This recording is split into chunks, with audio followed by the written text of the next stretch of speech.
আসসালামু আলাইকুম। আব্বা, এক্সকিউজ মি, এই যে এই কাজটা কেন করেন? এটা তো ভুল করেন। বাথরুম কেউ চেপে রাখে?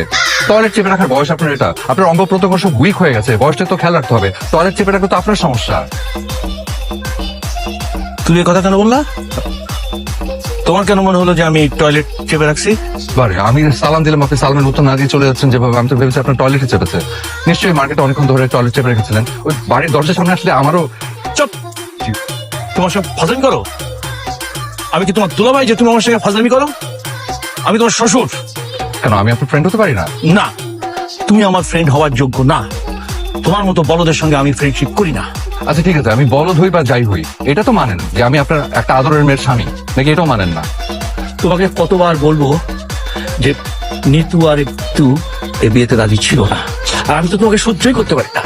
নিতুর মায়ের বোকামির জন্য তোমার মতো একটা বলদের সঙ্গে আমার মেয়ের বিয়ে দিয়ে জীবনটা নষ্ট হলো। তার মৃত বোনের উপর ভালোবাসাটা দেখাতে গিয়ে এই বিয়েটা দিয়েছে। আচ্ছা দুলা ভাই, সরি, হ্যালো, সরি আব্বা, একটা প্রশ্ন করি, আপনি আমাকে দেখতে কেন পারেন না? এক কথার উত্তর আমি তোমাকে বারবার দিতে পারবো না। ফাঁসি বের করে ফাঁসি বের। আচ্ছা আমি কি ফায়দামিটা করলাম? তুমি এখানে কি করো?